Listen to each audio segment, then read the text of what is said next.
Hi folks, this is Lilia from Lilia's Sunday Podcast, and surprise, surprise, you're listening to Lilia's Sunday Podcast.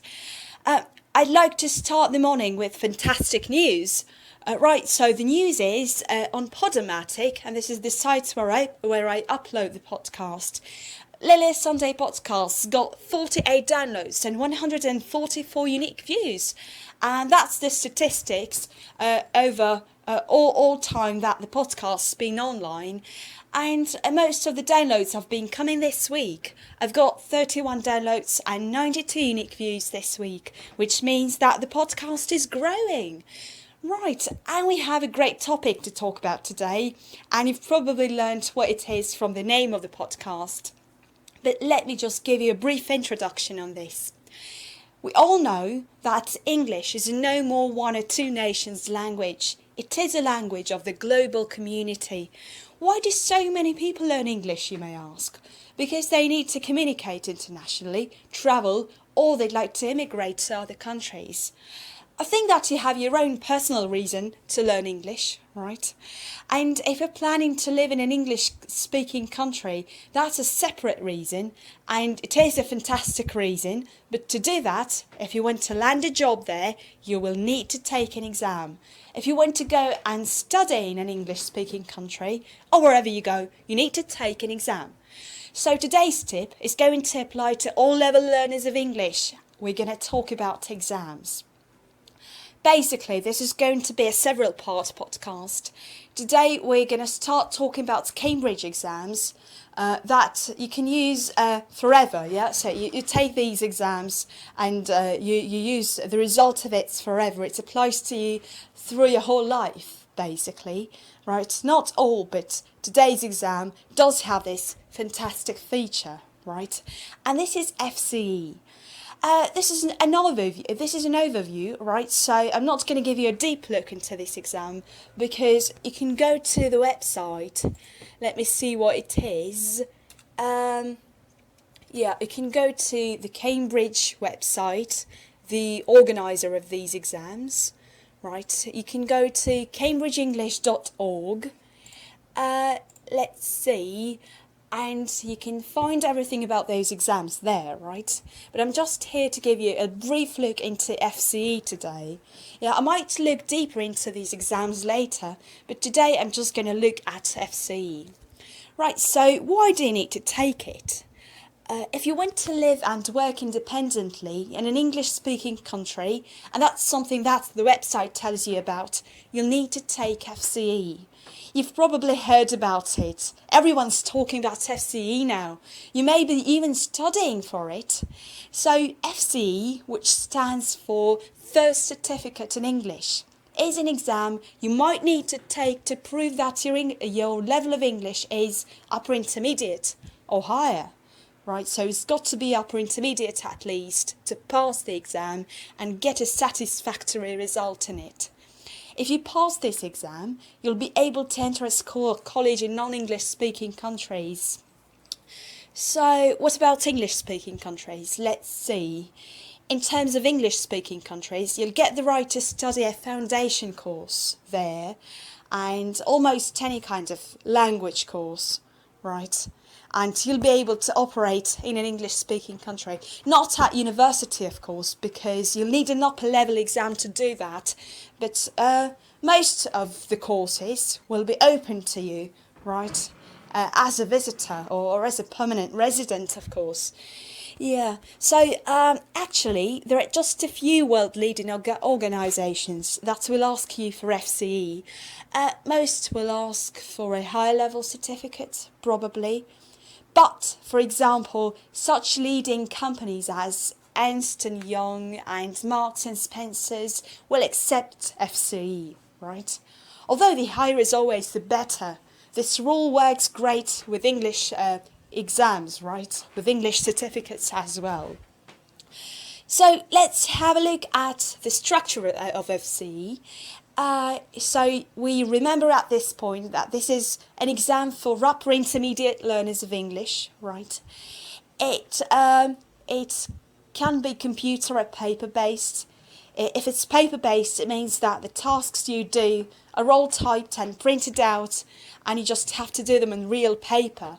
And if the exam is computer-based, you'll need to use your computer, right? So you'll use your computer and the screen and the headphones, right, or a headset to do the listening tasks, and a mouse to operate the tasks, yeah, to manage everything.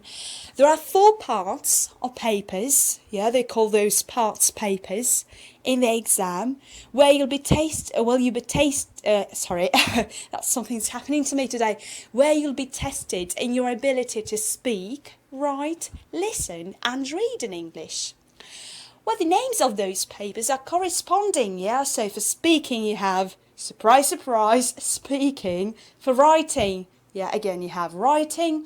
For listening, for listening you have listening, yes. And for reading, this is the fun part. For reading, you have reading and use of English. In use of English, your grammar mostly will be tested, right? So they'll test how well. They'll basically test your instincts of English, yeah. How well can you just do the tasks instinctively, right? Okay. Are you a good English speaker? If we look at the level of words and sentences and all your grammar. So if you're studying grammar for FCE, this is the part of the exam where you'll have a chance to show off, right? To show off your grammar and everything like that. The test takes 3 hours and a half, 3.5 hours. So that's 3 hours and 30 minutes, right, to make sure that I'm understood correctly. You'll have short breaks between the papers. So you won't have to sit in the classroom for 3.5 hours. You'll just have a chance to come out and have a coffee, yeah, or smoke a cigarette, whatever you're doing, or just talk to somebody, yeah, share your feeling of the exam, right? You will have a chance to do all that. In all exams like this, like FCE, you mustn't use a dictionary and you don't have access to your mobile phone. You'll have to leave your mobile phone in a separate room before entering the examination room, which means that you won't have your mobile on you, right? You'll basically leave it outside the examination room.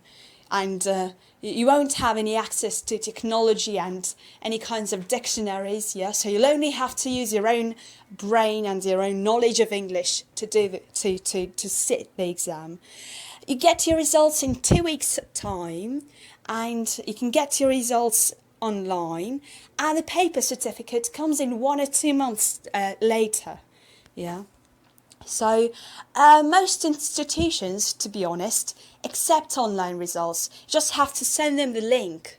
Before taking the exam, you'll be photographed, and your employer or course provider will have your photo in your profile. Well, basically proving that's you, yeah? That's not some kind of other person. That's just you, right? The real candidate for the job. Right, so why do I need to take FCE, you might ask? I'll give you 3 reasons for that. First of all, it gives you a solid start on your way to high-level exams, which we'll talk about in other podcasts. You will get used to the format of this exam and the further exams and tasks. In all exams, they're really similar, but the tasks in this kind of exams are really specific, yeah? They're just super duper specific. They aren't like anything else. They're very, very specific. This may be something that you've never done in your lifetime with English. Right, so here's reason number 2. If your level of English is not super high and you're short for time, but you're planning to go and study or work abroad, FCE gives you a good chance to get a job. It is always a clincher, right? It will make employers to take your application more seriously, and you have a better chance compared with all the other applicants, if you have it, of course, right?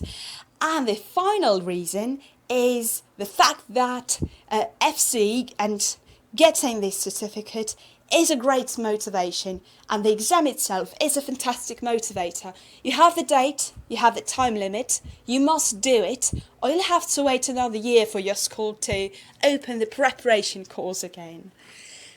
Right, okay, thank you very much for listening to the podcast. That's about it for episode 5 of Lilia's Sunday podcast. Please make sure to check my profile on podomatic.com, which is liliacardenas.podomatic.com. I'm going to spell my name now again. That's Lilia Cardenas, that's LILIAKARDENAS. Podomatic.com. That's where you can go to get all the latest podcasts and get some news from me when I have any, right? Yeah, okay, please subscribe to my profile on VK and Facebook. Ask me any questions you have. Email me. I'm always there to help you with your English. Right, I'm always happy to meet new people. Keep listening to Lilia's Sunday podcast. I'll speak to you next Sunday, guys. Bye bye.